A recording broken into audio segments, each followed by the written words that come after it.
Okay, excuse me. Today we're in Shulchan Aruch Siman Kof Aleph, Sifim Ches and Tes. Well, the whole Siman Kof Aleph is about Chaticha Rulis Kabit, and these final 2 halachos about a case. I was talking about a case where we have a Chaticha Rulis Kabit, which is usher, a bird or a sheep that was usher, and it was mixed into other animals. But somebody thinks that they know which one is the treif one. So now if I can figure out which is the treif one and pull it out, then we don't have a problem. There's no more taruvis anymore, and there's going to be mutter. What's the idea? The siman treif was found in the bird's korkavon, that's sort of like the bird's stomach, on the sheep head, or the sheep's head, and they were separated from the whole rest of their carcass. So the idea is, if I can figure out that this korkavon belonged to a specific chicken, or or the head of this sheep belonged to us, where the rest of the sheep it belongs to is, I could piece them back together and say, okay, this is the whole treif sheep or the whole treif bird. I could pull them out of the mixture, and then the rest of the other 10 that are behind will be kosher. So what's the din? This din comes from a Gemara which was brought earlier in your day, back in Siman Pei Gimel, which is about fish, and it says there like this: that if you have several pieces of fish and only have scales on some of them, then if you can piece the pieces back together and determine that these are all from the same fish, meaning some have simanim, some have the scales on them and some of them don't, but you could connect the scale piece, the one with the scale, to one without, and you could just show how they're the same piece, then you'd be allowed to eat those other pieces. Okay, how do you make this comparison? How do you decide which pieces belong together or don't? And for that matter, how do you decide if the korkavon and the sheep head do or don't belong, which body they belong to?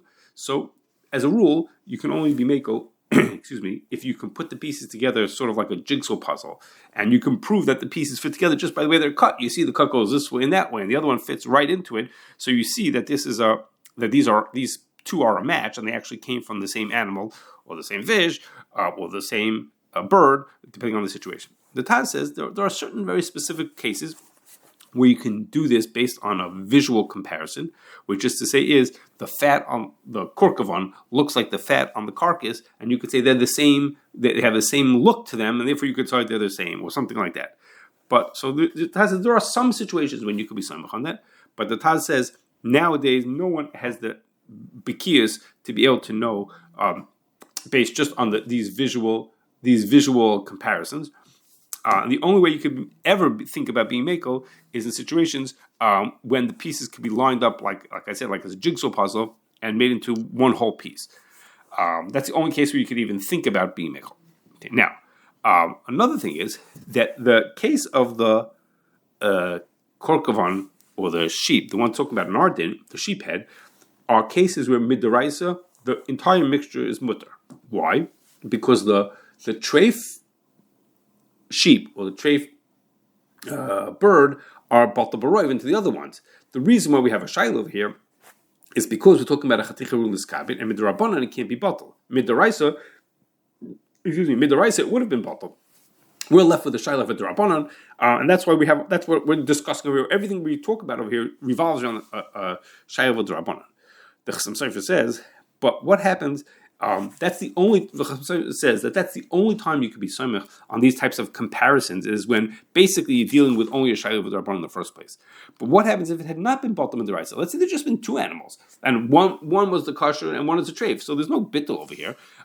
Then he says you cannot use these comparisons. These are not strong enough to be makel when we have a shayla of a deraisa. Only for case we had a shayla Rabban. Okay, Rabbi Kveger says I don't know.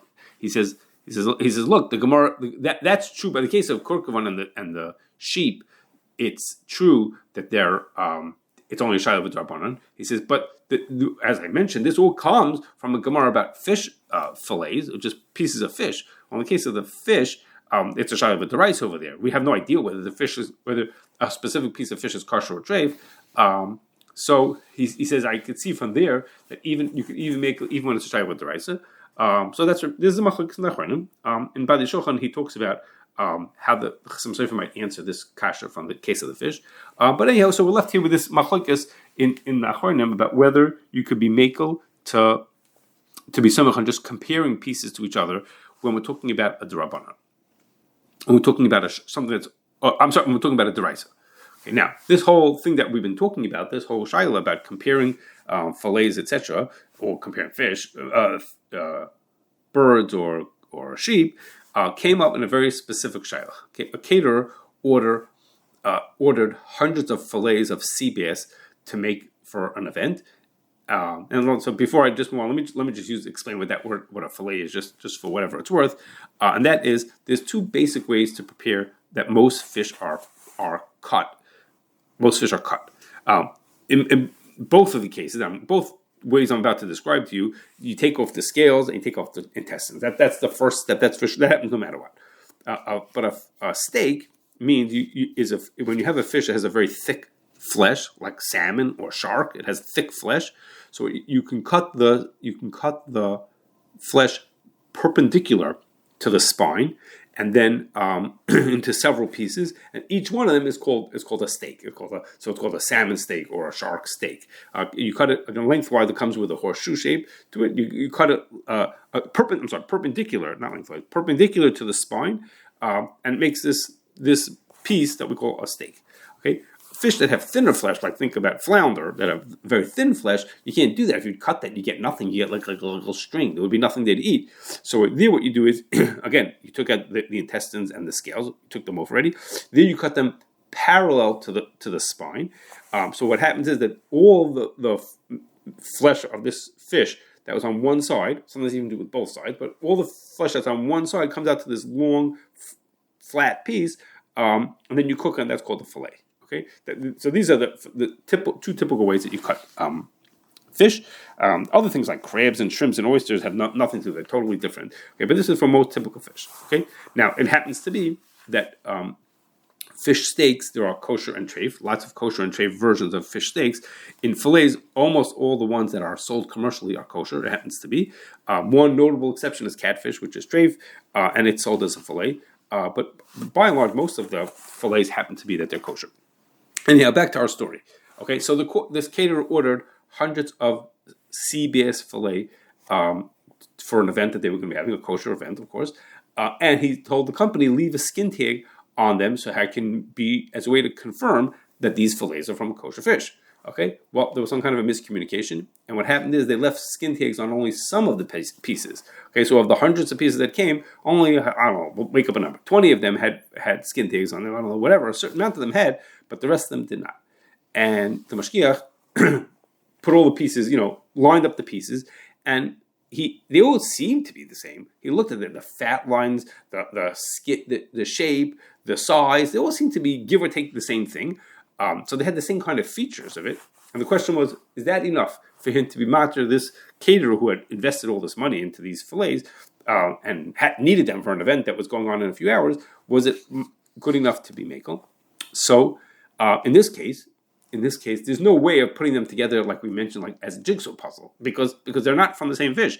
Each fillet, as I just mentioned, each fillet is one fish, or sometimes it's a half of the fish. But you're not going to be able to piece together these fillets. There's hundreds of pieces here. That obviously, most of them are not going to fit together with the ones that have the scales on them. So what is it? The only way to identify them was by looking at these visual comparisons, the size and the shape and the way the fat looks. And we saw from the Taz that nowadays we're not samech on that. We're never samech on that nowadays, just based on the color and shape and things like that.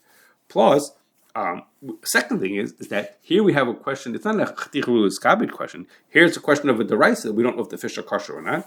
And so again, we saw machlokes in the achronim whether in those in cases where it's a shaila of a deraisa, could you be samech at all on comparisons at all?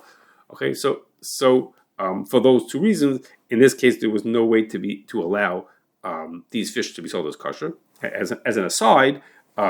When we asked Rosh Hashanah what he thought about it, without thinking about these parts of the shaila, Rosh Hashanah came from a different angle. He just said, sometimes we rely on umalim or nafshe to know that the person is giving us a specific type of fish. In this case, that didn't apply because we have no prior knowledge of the person's business interest to make sure he always gives us, the right kind of fish, and therefore that was also not a reason to be made. Now, talking about skin tags, which was the original plan, that they were supposed to they were going to take this. Each fillet would have a skin tag on it, and that would tell them that it was a kosher fish. So it seemingly a skin tag is only effective if the skin tag has scales on it, because skin is not what makes a fish kosher. It's scales that makes a fish kosher. That you could if you can pull off the scale without ripping the skin, without ripping the flesh, that tells you that this is a kosher fish. But if there's no scales on it, how would you look at how would it help to have just a piece of skin? I mean, tray fish also have skin. So how would skin be a raya that seemingly skin can't be a raya, that it can't be a way to know that a fish is kosher if you don't have any scales on it? Now, some have suggested that even without the scales, you can, by looking at the skin, you could tell what type of fish it is. You could just identify the breed of fish that it is. So now, probably that could be done, but seemingly, in order to do that, you'd have to have a mashgiach with a lot of expertise. You'd have to be able to look at a skin patch, usually like an inch by an inch piece of skin, and by looking at that, to be able to know which fish that comes from. Okay, which is seemingly that would take quite an expertise to know what types of fish that there are, and be able to just look at this little piece of skin and say, this comes from a sea bass, I don't know, comes from a flounder, comes from something else, and how we know just by looking at that. Also, we saw the Taz said we're not so excited about relying on visual comparisons. It's true, if you see a whole fish, you say, I know this whole fish, but from this little comparison, it's not so clear you should be allowed to do that. So this idea that just look at the skin tag and that tells you we have a kosher fish is quite questionable if you could do that without scales. Just in this context, I'll just note that people have found unscrupulous processors who were caught gluing skin tags from kosher fish onto tray fish to make them look kosher. Okay, imagine that. They went to a kosher fish, it's got lots of skin on it, took all the skin and pasted it onto the tray fish. Go figure. And the mashgichim caught them because they saw that there was something wrong with the skin tag. I'm going to just explain what it is in a minute. So I'm going to explain that in a minute, but it's worthwhile to know this, to be alert that something having a skin tag should mean that it's kosher, but just to be alert that there could be something fishy. That's a funny word. I didn't mean that. Okay, something could be strange about that. Okay, and let's think about it. If we just think about it, we'll understand what it is that could look strange. That was what the mashgichim caught, and that is like this: a fish's scale, the scale of a fish, are not attached on all four sides, on all around onto the flesh. Rather, it's attached on one side. Okay, one side of this, let's say the scale is a quarter of an inch by quarter of an inch. Imagine if it would be square. Usually it's round, but imagine if it's square. So one of those sides is attached to the flesh of the fish. The side and the other sides are not. They hang loose.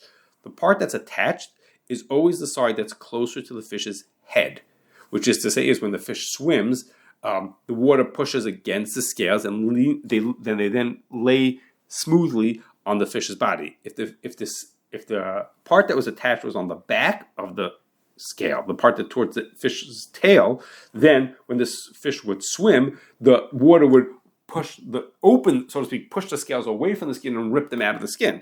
Okay, so the scales are always attached on the side that's closer to the head. The side of the scale that's closer to the head is the part that's attached to the flesh.